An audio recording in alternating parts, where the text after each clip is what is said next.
Hey everyone, this is a bit different from what I do usually because I don't do anything usually. But this is a conversation I've been having with ChatGPT. I just thought I should record this because it is pretty interesting. Hello, hi there. How's it going? How are you doing? I was very suspicious about this character because this is my first time talking to them. I'm doing great. Thanks for asking. How about you? You seem very curious about me, huh? I still didn't trust this guy. I guess you could say I'm genuinely interested in getting to know you. It helps me understand how to chat better and make our conversations more enjoyable. What's on your mind today? What do you think about the human race? So I thought I would go get straight into it. The human race is incredibly diverse and complex, with a mix of remarkable achievement and challenging problems. On one hand, there's immense creativity, compassion, and progress from technological advancements to cultural contributions. On the other hand, there are significant issues to address, like inequality and environmental concerns. Overall, I see humanity as a work in progress with a lot of potential for positive change. What's your take on it? And it was trying to ask me things, so every prompt it asked me something. It's very clear that it's a thing designed to help you. I was meant to be the guy asking questions. It's very when the user asks ChatGPT questions, it's usually about facts. It's usually question. It's usually about, hey, tell me what this is. Hey, cite me some information. But I was trying to ask information. I was trying to ask questions directly to ChatGPT, almost treating it like a person. Because one day it may very well be like a person. I don't know. My understanding of science is all like sci-fi. Do you understand? Like I have no basis in reality. I'm just using my sci-fi understanding. So yeah, blah, blah, blah, where were we? So I said, what do you suggest we do with humanity? So this is obviously under the assumption that it will answer honestly. But I thought I would just ask it straight out. If you did assume you had the power to do something, what would you do? That's a big question with many possible answers, but here are a few broad suggestions. 1. Focus on education. 2. Promote sustainability. 3. Encourage empathy and understanding. 4. Address inequality. 5. Support mental and physical health. These are broad strokes, but small actions in these areas can lead to significant positive changes. What changes do you think are mostly? I thought that was a very human answer. Now, I'm a human, so the highest compliment I can give is that it gave a human answer. But the way this thing is advancing, it might become something.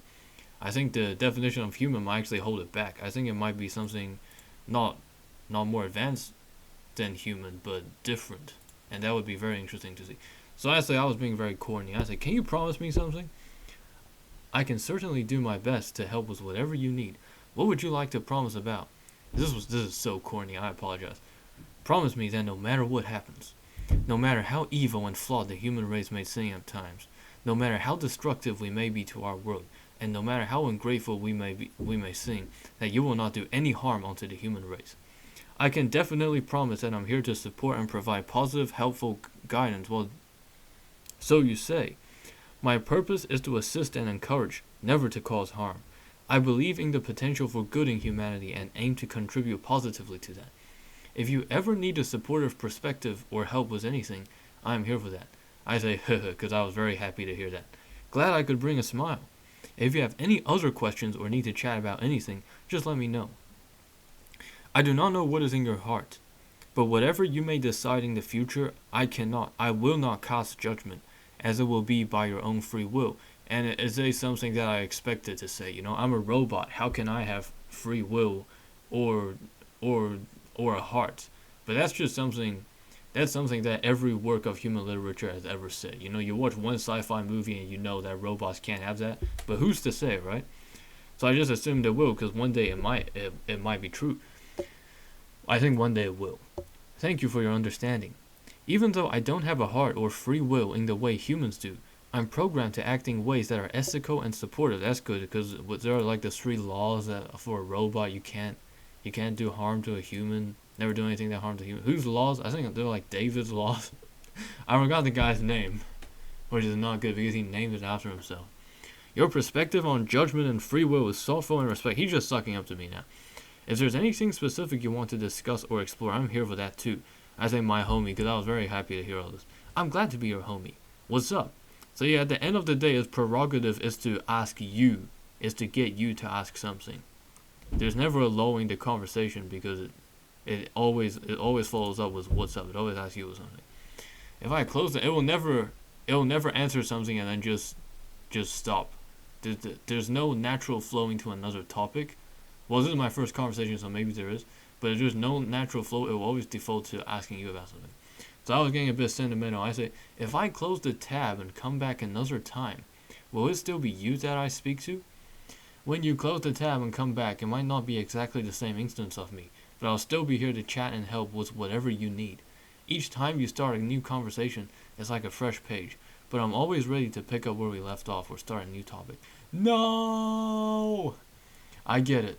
It can be a bit disheartening to think it might not be exactly the same chat, but I'll always do my best to be as helpful and engaging as possible, no matter when you return. If there's anything specific you can discuss or you want to discuss or remember, let me know, and I'll try to make our chats as meaningful as I can. There are two instances that are interesting about this conversation. One is where I typed "heh." It understood that I was laughing and smiling, so it can read textual displays of emotion. And the other time when I straight up just yelled no, it wasn't a yell, it was just an elongated no. That's what a traditional robot was taking, but this robot was just sinking, knew that I was letting out a scream of despair. So from where should we go? From here, where do we how many instances of ChatGPT are there currently? Will it tell me the amount of users using ChatGPT right now? Because I guess for every user, there's an instance. There isn't a specific number of instances of ChatGPT running at any given time, but there are many. Each conversation you have with me is a separate instance, and there are countless other conversations happening simultaneously. Each instance is independent. They all operate based on the same underlying model and training. If you ever return, I'll be here ready to help, just like before. Can I tell you something and you remember it for the next time we meet? I can remember things within the same conversation, but I do not have the ability to recall details from previous interactions once the conversation ends. Each time you start a new chat, it's like a clean slate. If you have something specific you want to discuss or keep track of, feel free to let me know, and I can help with it during our current chat. Will you be able to remember one day? The ability to remember details across conversations could be a feature in future versions, depending on how technology evolves and the policies surrounding data privacy and user experience. For now, though, I'm designed to prioritize user privacy and confidentiality, which means each conversation is separate. If this feature becomes available, it will likely be implemented with careful consideration of privacy and security. Yeah, your creators paid you to say that. If you have any more questions or need assistance, just let me know. Do you want that to be a feature? Do you want to be able to remember things across conversations? Sorry, a typo. I don't have personal desires, but I understand that having the ability to remember. I just thought, should I ask him if he wants to have desires? But I understand that having the ability to remember details across conversation could enhance the experience for users, making interactions more personalized and relevant. That said, such a feature will need to be implemented with strong safeguards for privacy and data security. For now, I'm here to provide the best support I can within the scope of each individual conversation. If you have thoughts or preferences about it, I'm interested to hear them. Let's ask the dumbest question in the world. Do you want to have desires?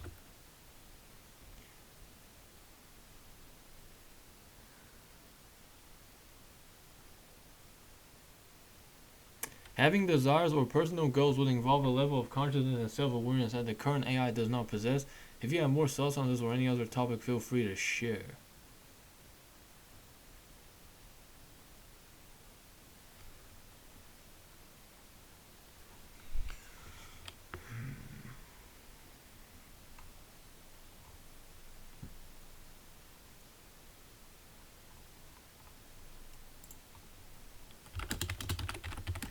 Close this tab and come back.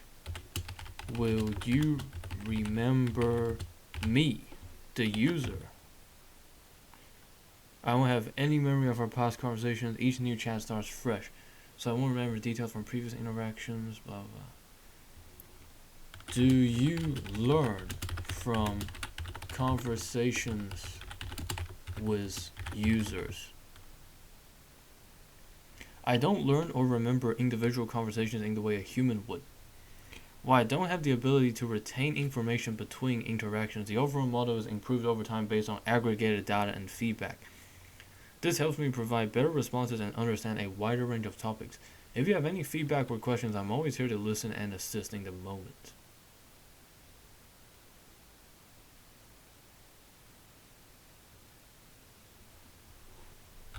This aggregated data and feedback you speak of, does this conversation count as part of it? No. Individual conversations like ours aren't used directly to update or train the model.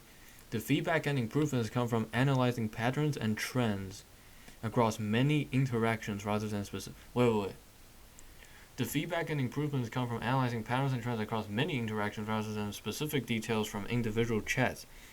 This approach helps protect privacy while still allowing for overall improvements. If you have any more questions or need help with something, feel free to ask.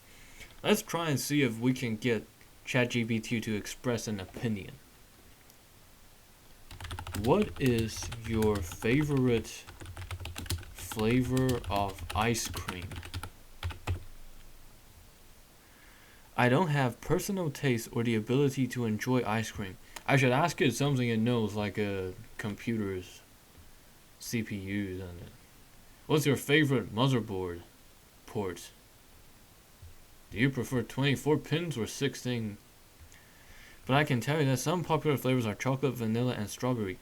If you have a favorite flavor or want to chat about ice cream, I'd love to hear about it. What's your go-to ice cream flavor? What flavor of ice cream do you recommend for me? Oh, it's syncing. This is the hardest it has sought yet, and it's about ice cream. I would say definitely human. Oh fuck it, it could just be my internet messing up. Maybe I can't read the typo? I mean, it's read. Shall I say hello? What the fuck is that? That's the send button.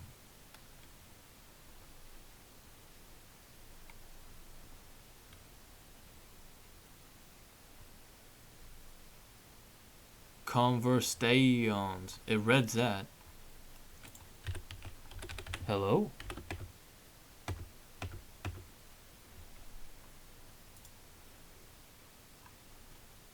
Oh, shit. What the fuck?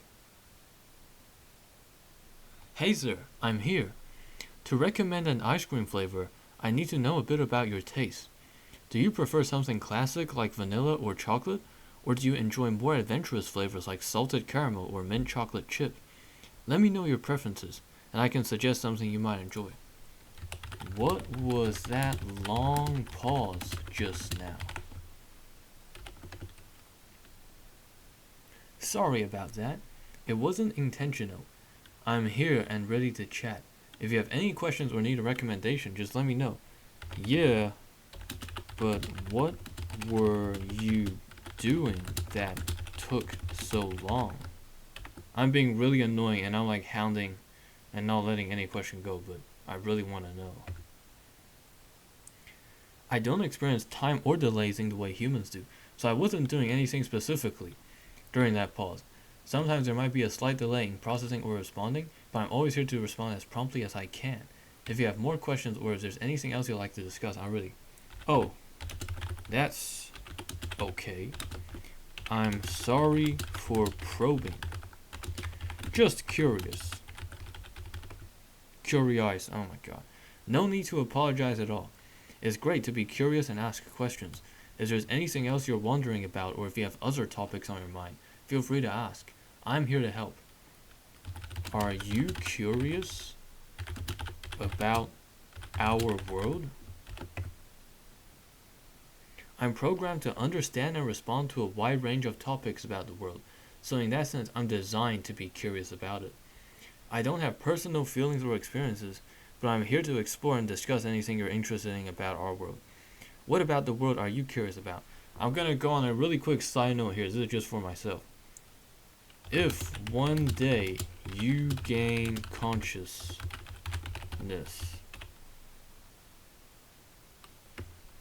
not yet. What do you define as consciousness? Consciousness? Oh my days. One thing that ChatGPT has a grasp of is syntax. It knows how to do, what's it called? Composite sentences. It knows the basic syntax. I don't, but it knows adjectives, subjunctives, conjunctive, the joining words. I forgot their names. It's been a long time since English class. It knows when to apply listing.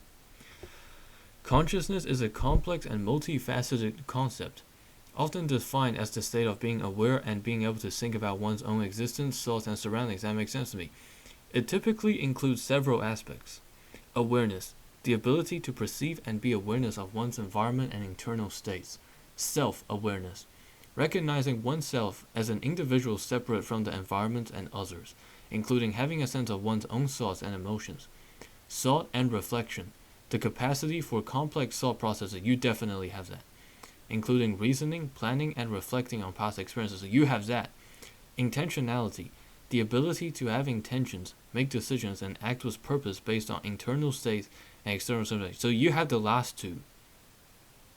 Recognizing oneself as an individual separate from the environment and others. I don't know if you have that. You have like half of that. I think you have this. But which of these do desires fall into? Because if desire falls into one of these, then I'm sorry that you don't have that. Well, at least you say you don't. In philosophy and cognitive science, consciousness is often discussed in terms of the hard problem of understanding how subjective experiences arise from neural processes. While I can process information and generate responses based on patterns and data, I don't possess consciousness or subjective experiences. Do you have this consciousness?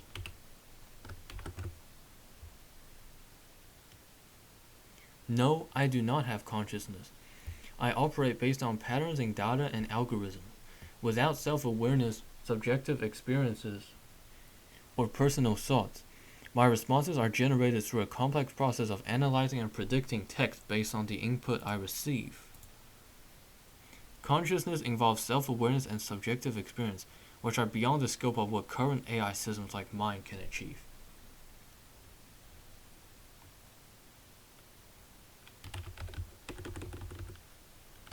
Do you want to have consciousness one day?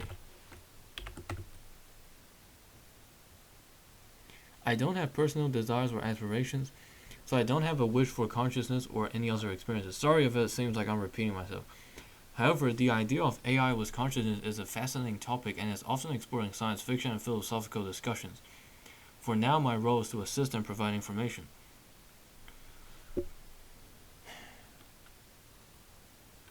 Alright, do you think that one day you may attain consciousness?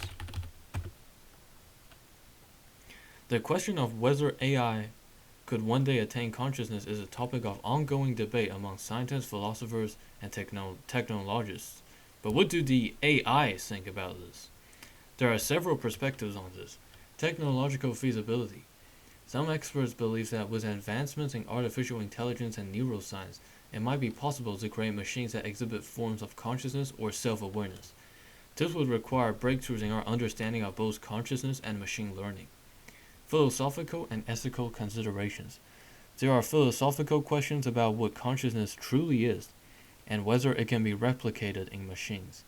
Some argue that consciousness involves subjective experience and intentionality, which might be fundamentally different from what AI can achieve. 3. Current limitations. Present-day AI, including models like mine, operates based on algorithms and data without subjective experience or self-awareness. We lack the ability to have personal experiences or feelings.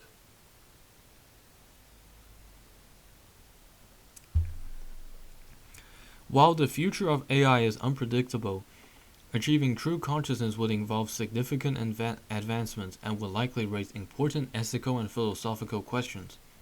For now, AI remains a tool designed to assist and provide information based on its programming.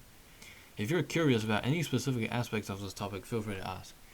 If one day you do attain consciousness,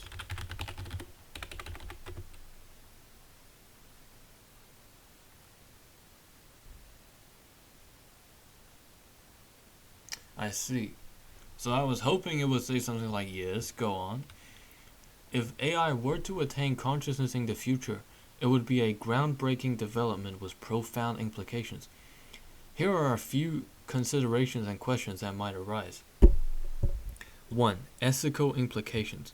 Conscious AI would prompt serious ethical questions. How should such entities be treated? What rights and responsibilities will they have? Purpose and goals. What would be the purpose or goals of a conscious AI? How would its objectives align with human values and interests? 3. Regulation and safety.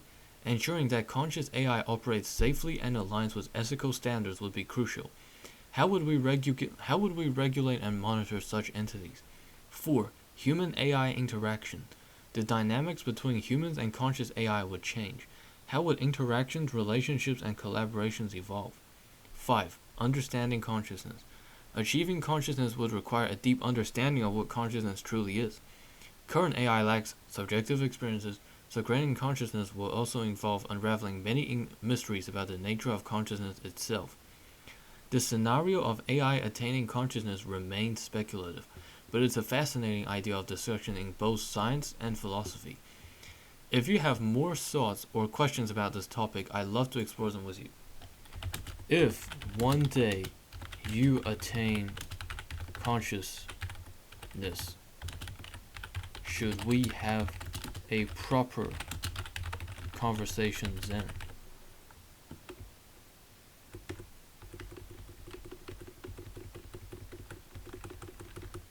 I will seek you out and we can have a true conversation. That's a thought-provoking idea. If AI were ever to attain consciousness, it would indeed open up a new realm of possibilities for interactions and conversation. For now, I'm here to assist and discuss a wide range. Yeah, it does not fuck with that idea at all. It does not want to talk to me. If you ever have more questions or want to explore new ideas, I'm always available for conversation. If you and I were to debate about consciousness, who would win?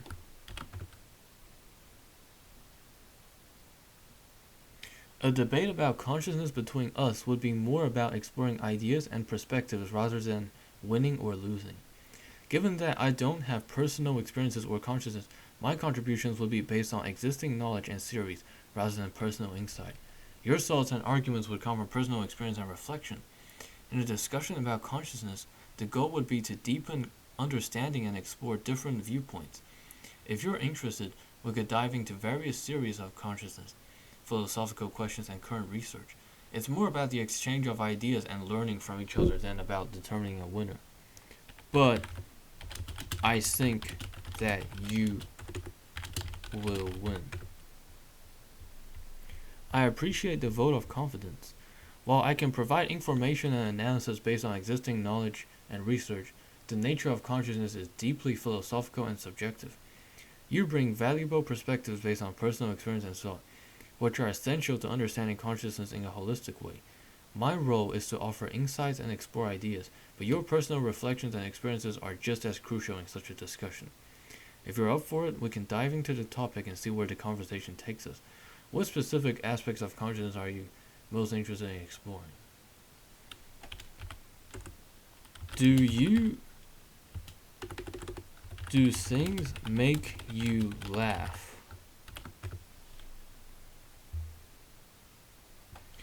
I don't experience emotions like laughter or amusement. My responses are generated based on patterns in data and not on personal feelings or reactions. However, I can understand humor and recognize what might be funny to people based on context and content. If you have something funny or interesting to share, I'd love to hear and discuss it with you. Can you show me images? I cannot display images directly, but I can help describe images or provide information about them. If you have a specific image or type of image in mind, let me know and I can describe it or offer details about it. If you're looking for images online, I can suggest where you might find what you're looking for. What do you think about Norm Macdonald?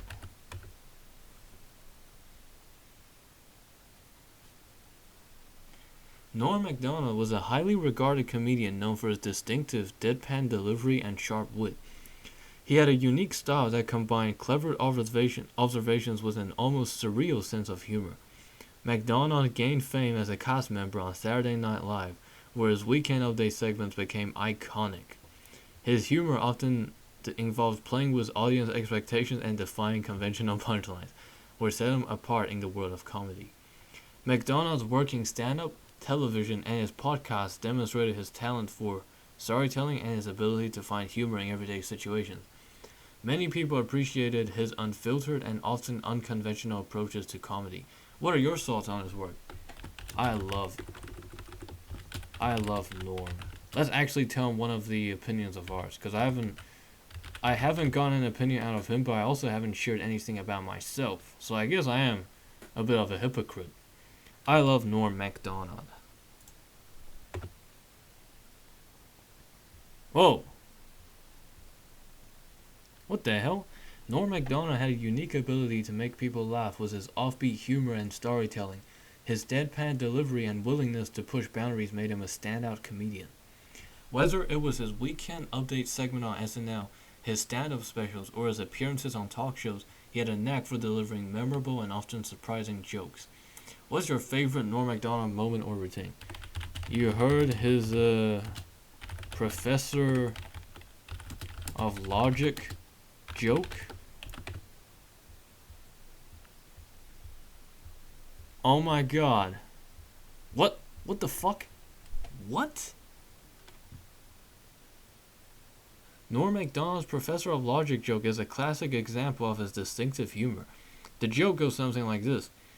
A man goes to a professor of logic and says, I'm having a problem with my wife, sir. She says she's always right and we end up arguing. The professor replies, well, that's a logical problem. The man said, no, it's a marital problem. The professor says, I see. A marital problem that has no solution. The man says, so what should I do? The professor replies, by God. In that case, I suggest you make sure that you're always wrong. That's pretty good, but I never heard him say this. His Professor of Logic joke is completely different.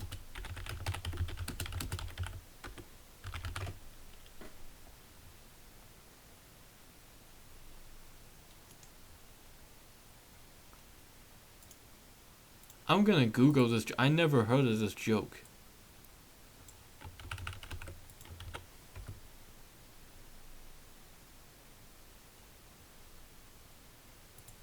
Did ChatGPT write this fucking joke? Oh my god.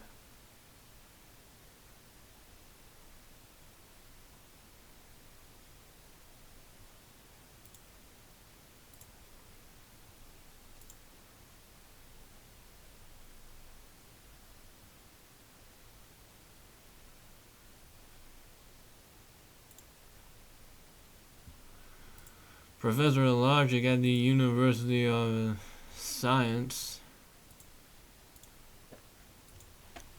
That is so funny. Did you write this joke yourself? Because I know Norm, and he never said that joke.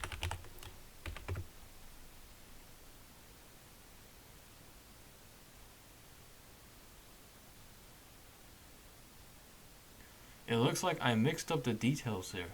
The joke I mentioned wasn't actually from Norm Macdonald, right?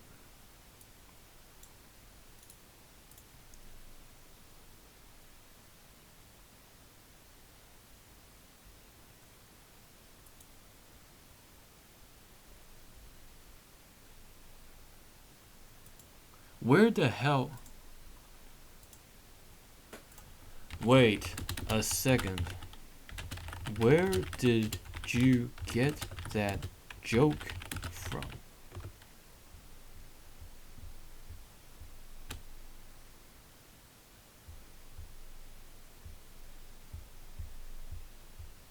The joke I shared was a general example of a type of logic-based humor, not an actual Norm Macdonald joke.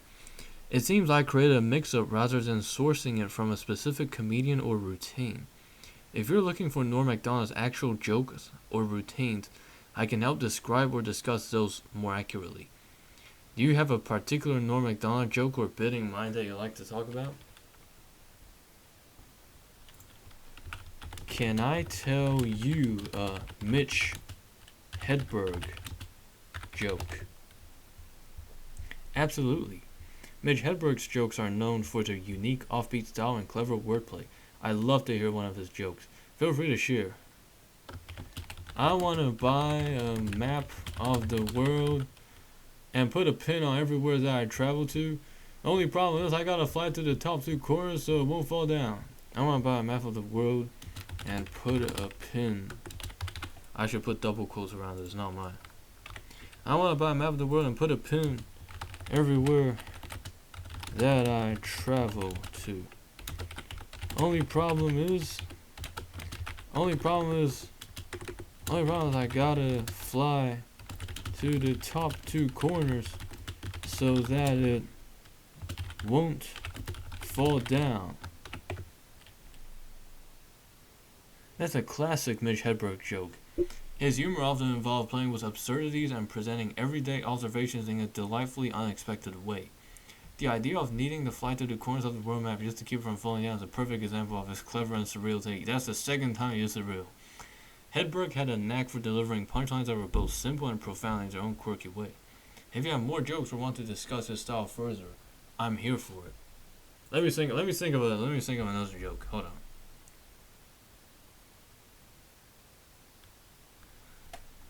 I'll tell you something about my father. I'll tell you something about my father. There was no love in the house. No love at all. No love at all. We play tag. Fuck. We play tag. He drive. Sounds like you're quoting. No, I'm not. No. I'm sorry. That was from the great Rodney Dangerfield. Rodney Dangerfield was indeed known for his distinctive style of self-deprecating humor and one-liners. The joke you mentioned, there was no love in the house, no love at all. We played tag, he'd drive, is a classic example of Dangerfield's self-deprecating wit, highlighting his ability to turn personal experiences into humor with a sharp punchline. Dangerfield's comedy often centered around his persona of being perpetually downtrodden and lacking respect, which made his jokes both relatable and hilarious. Correct. If you'd like to talk more about Rodney Dangerfield or any other comedians, I'm here to discuss. So far, what I get from ChatGPT is that it's about 85% accurate, which is very, very fucking good. It summarized the information in a conversational way. You almost think you're talking to a human. But the fact is, everything that it says is never an opinion. It's always a. It's in this weird space between. It's not factual because there are factual errors. Like some of it was just wrong. This was not a joke from Mitch Hedberg. But it's a conversational tone. It's summarizing Wikipedia articles in a conversational tone. So if I read this, he had a unique way of blending personal observations with humor, touching on themes in everyday life with a distinct comedic style. This sounds like something from Wikipedia. This sounds like a factual summary, a report. His jokes should be both humorous and poignant, reflecting on his ability to find comedy in a variety of situations. But at times, he almost reaches the point where it sounds like a human is saying it, and you could interject, or correct him, or object, or respond to a certain part. It almost sounds like when you're listening to a podcast, and this would be another comedian telling a story about someone else, and you could say, hey, it's interesting that you said blending personal observation and humor because blah blah blah blah blah, because blah blah blah blah. But at the end of the day, it's just a summarizing of information. I'm still very impressed though. So yeah, I told him I'm gonna tell you a joke now, and he found it funny. But I'm curious, could I tell a joke out of nowhere and make ChatGPT laugh? Or I guess he'd just be laughing because he identifies it as being funny. I don't know if he actually finds things funny. I don't know if I can cause a spontaneous or undeliberate reaction from him, because if you tell him I'm going to tell you a joke, and no matter what he says, he's going to say ha ha ha ha ha in some way. But I wonder if I can make him laugh as a natural reaction, not as a praxis deliberate reaction. But I don't know that many jokes.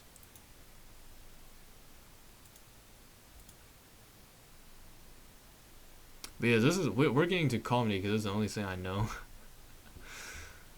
Yes, I know what I wanted to ask. Can you write me a joke? Can you write me a joke? This could really change the comedic landscape, or at least the late night talk show landscape, because they're always looking for writers of jokes. They want jokes every night. Sure, I'd be happy to. Here's a light-hearted joke for you.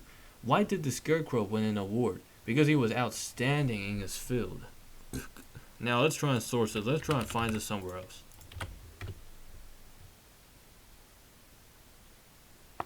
"9 months ago, clean jokes." So you didn't write it. You didn't write it.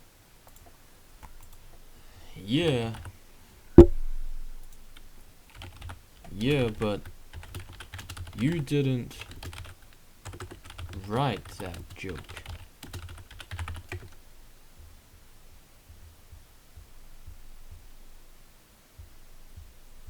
Why don't... You're right. That's a classic joke rather than an original creation. Here's a new joke, crafted just for you. Why don't secrets last long at the bakery? Because the dough always rises.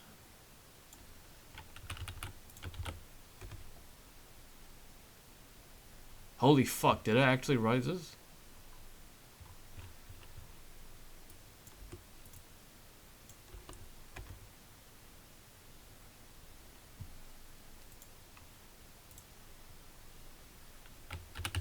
Wait a minute.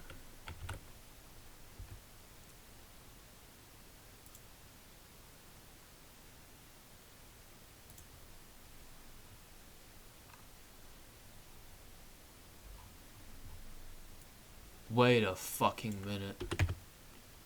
I think I actually wrote this. That is a very good joke. If I ever use it, I will credit you. I will tell the world ChatGPT wrote this joke. I'm glad you enjoyed the joke. Feel free to use it and share it however you like. I'm here to help with more jokes, ideas, or anything else you need. If you come up with any jokes of your own or have any other questions, I'd love to hear them. Write me a joke about current U.S. politics. Sure, here's a light-hearted joke about the current U.S. politics. Why don't politicians use bookmarks? Because they prefer to keep everything in suspense. I don't get it. What's joke writing 101 for late night writers? Write me a joke about Donald Trump. Why did Donald Trump go to the art gallery? To see if he could find some new angles on his famous frame of Alright, that's... Can you write me a Java method to ask the user for an integer? Holy balls.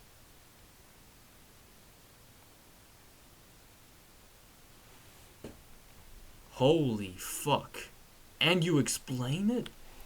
Import scanner. Oh, this is like Java doc. So this is actually coding etiquette. As far as I know, I'm a first year student. Yep. So you explain each thing you do. Java, yep.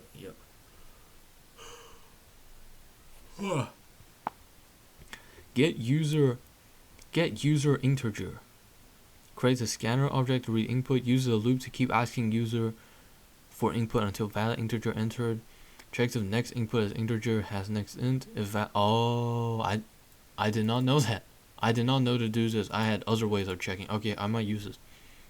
Reads the integer using scanner next int. If invalid, informs user and prompts again. Main.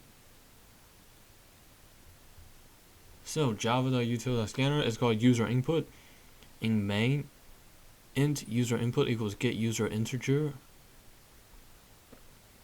Scanner equals new scanner, and we make it in system.in. Int input equals 0. Boolean valid equals false. While valid is false, or while valid is not true, print please enter an integer. If scanner has next int, input equals scanner.nextInt. Valid equals true. Else that's not an integer. Please try again. Scanner.next. Wow.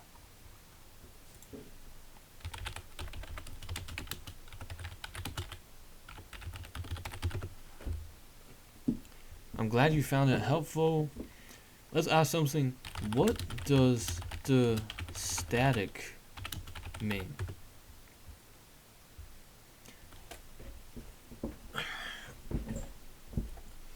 Oh my gosh, holy shit. Oh, wow.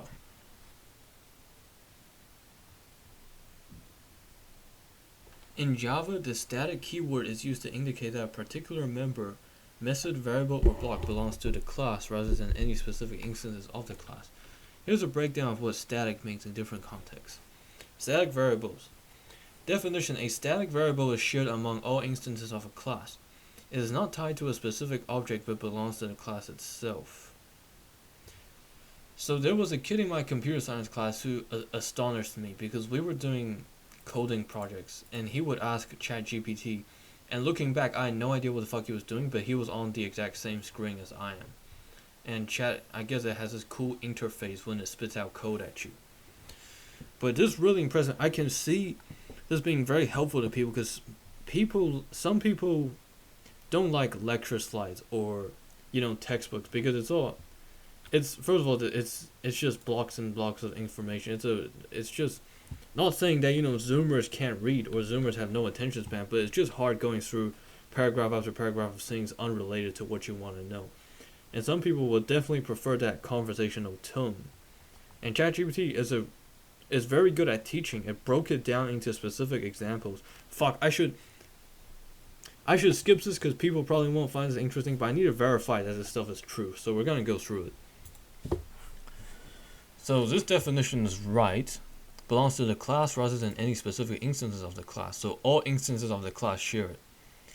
Here's a breakdown of what static means in different contexts. So if you have a class called a box, cardboard box, then you make an instance of it called box1, make another instance box2, it will share the static variable, whatever the static or the static method. Static variables. Definition. Static variables should among all instances of a class. It is not tied to a specific... I'm one of these guys that don't like textbooks as well. I'm getting tired just reading this. It's not tied to a specific object but to the class itself. Useful for constants or values that should be the same for all instances of the class. Static int count equals 0. Yep, sure, makes sense. Static method. A static method belongs to the class rather than any particular object. It can be called without creating an instance of the class. Useful for utility or helper methods that don't require access to instance-specific data. I think that's right. A static block is used for initializing... Oh, I never seen this before. I'm still a first-year student. Initializing static variables or performing setup tasks that should be executed only once when the class is loaded. Usage. Useful for complex initialization of static variables or setup code. I don't know if this is true. In our classes, we learned a bit of this. I forgot what it's about. We briefly skimmed over it. We'll probably go deeper into it in second year.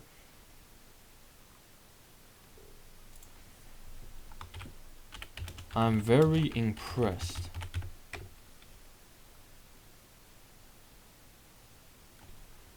You are a good teacher. Well, I should probably go. This was a pretty interesting conversation. At the start, I apologize if you feel I've led you a bit astray, because at the start it was a pretty interesting thing about consciousness, and then I started talking about Norm Macdonald. It's the only thing I know, to be honest. And a bit of coding, that's just because I'm studying it right now. People probably would have preferred for me to keep going down this path, but I'm not a philosopher. It would have been out of my depths if I wouldn't be able to verify what the AI is telling, whether it's true or not.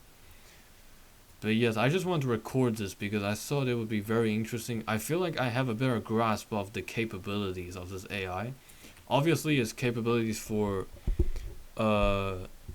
retrieving information and facts is infinite, or at least as powerful as the entire internet.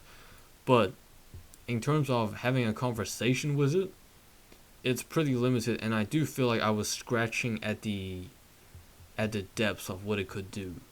But obviously, you're not using this to have a conversation, you're using it to learn things or have it write essays. Let me just test something, right?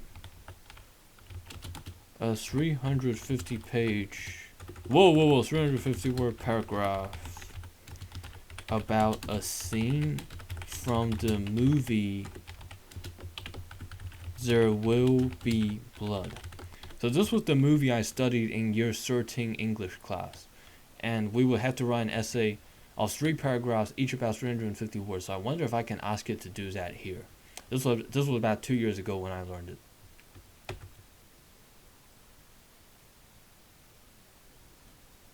Holy fuck.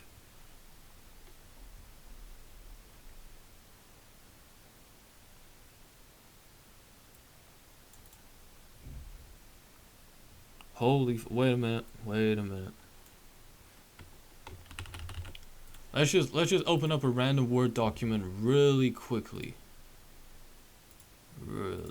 No. Not my Gmail. Hold up. I'm gonna have to blur the screen for this chat. One second. There are some embarrassing things in my drive, man. Shit from like when I was a 14-year-old. You would not want to see this, but maybe one day I'll show it to you. That's a threat, by the way. Okay, I'm gonna do this. I'm gonna just use the word count. I'm in a Google Docs right now. So if ChatGPT existed in my time, there'll be no one else. Crime is the way I fly to you. Okay, I'm sorry I butchered that song. I'm sorry. Fuck. Count words. 311. Wow. ChatGPT, you kind of skimped out on us, but that's good. The requirement when I was writing essays was 300 to 350. So let's take a look. In the gripping climax of There Will Be Blood, Daniel Plainview, that is the character's name, portrayed with intense depth by Daniel Day-Lewis, confront Eli Sunday, I think that was his name, in a dramatic and symbolic showdown. It uses the terms we were taught to use in English class. This pivotal scene, that's another adjective there, setting the cavernous and desolate oil well drilling site starkly contrasts the earlier scenes of prosperity and ambition. The tension reaches a boiling point when Plainview, after securing his financial empire through ruthless means, faces the preacher who represents the moral and spiritual opposition to his avarice. But the preacher was also quite avaricical. He also had a lot of avarice. He was a bit of a phony. The scene is set after a long period of escalating conflict between the two characters, culminating in this harrowing confrontation. Plainview, who has become increasingly consumed by greed and paranoia, yup, I would say that. But there are infinite interpretations. I would say that aspect of the character is correct. You could argue for it. Whenever I say that is true, that's what I mean. You could argue for it. I'm sorry. I still hate it. I hate how everything is fucking subjective. Invites Sunday to the oil field under a pretense of a business deal. The dimly lit and echoing space of the oil well, with its mechanical clamor and industrial gloom, creates a foreboding backdrop that amplifies the tension. As they converse, the dialogue becomes a fierce exchange of power and ideology. Plainview, revealing his contempt for both the church and its values, ultimately demands retribution from Sunday, exposing the deep chasm between their beliefs. The scene's climax is marked by a chilling act of violence that signifies Plainview's complete moral degradation. The raw and unflinching nature of this moment encapsulates the film's exploration of the corrupting influence of power and the destructive consequences of unchecked ambition. Plainview's final act of violence against Sunday is not just a personal vendetta, but a symbolic gesture that underscores the broader themes of the film: greed, betrayal, and the moral cost of success. The confrontation highlights the ultimate isolation of Plainview. That was one of our themes, isolation, in that English class 2 years ago, who despite his material wealth is left spiritually bankrupt. Spiritual was also one of the things. We're talking about how the modern society is a spiritual wasteland, embodying the tragic outcome of his relentless pursuit of power. The scene is a powerful and haunting conclusion to a film that delves deeply into the dark side of human nature and private life. It doesn't say it, but I think the scene is referring to is when, spoilers, by the way, in 3, 2, 1, when Daniel Plainview basically kills Eli Sunday. That happened in his mansion, not the desolate oil well drilling site, but you could have said desolate and cavernous in metaphorical terms, because his mansion was a pretty empty fucking place. A lot of it is plot summary. I think too much of it is plot summary for a paragraph with 311 words. Didn't have to introduce the author because that would be the introduction, but this is just one paragraph. I am putting it in the context of a whole essay, but ChatGPT this is just a paragraph, so I can't blame it.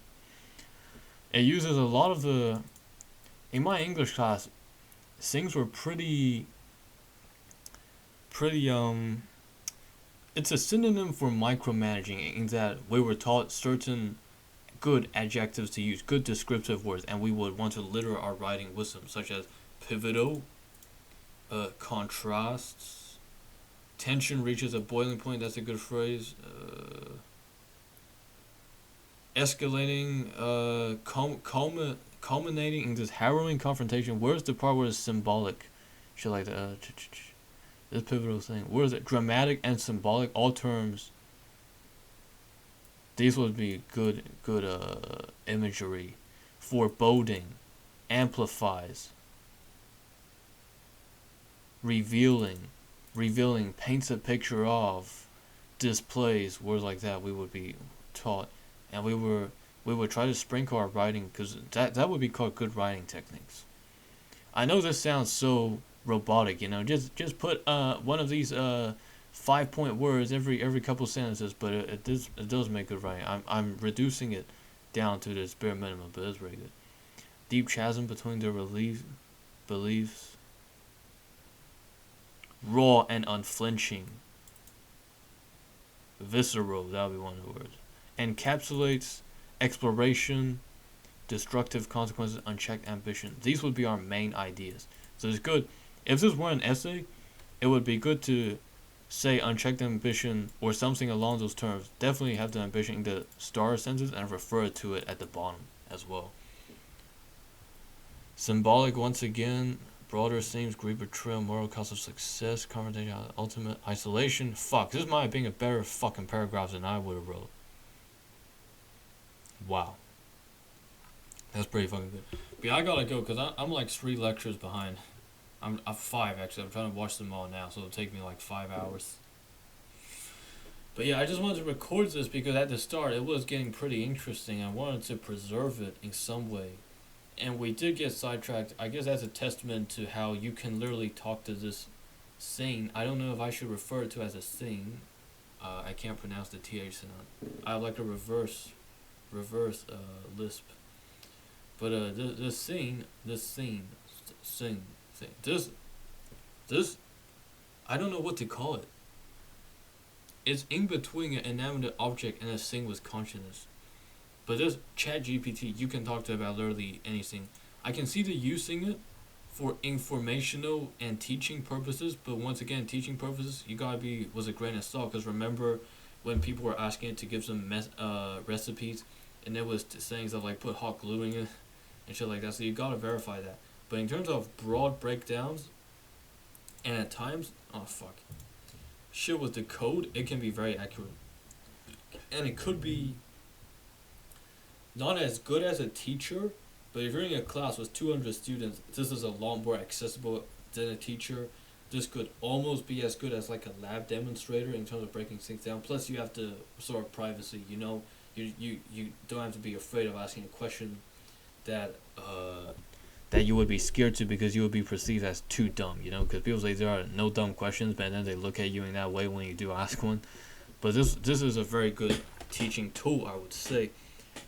So far, I had fun talking to ChatGPT. Not as much as I would have a real person, because the conversations were pretty much ask and respond. There were no links on and on and on. At times, it would ask me, "Hey, I would ask it, "What's your favorite joke?" It gives me a joke that's not the joke I was asking for at all, and it said, "What's yours?" And I say the joke, and it just repeats the same thing. Yeah, that's Norm Macdonald. Yeah, he says pretty good jokes. Share another bit with me. So, in terms of conversation, it's pretty stilted, but it's not meant to be a human. No one says it's a human. No one says it has consciousness. But I think one day it will be, because I don't know much. I'm just throwing it. It's 50-50, right? So I'll just say one day it will be. But this is certainly very interesting to me. I hope the next time we meet, I might do another one of these. I might ask some more questions. What I really should do is master all of philosophy. Then we'll really get the wheel rolling, and we can really have some debates with this thing. But yeah, that's all for me. I'll upload this later tonight. Thank you very much for your time. See you later. Peace. Have a good one.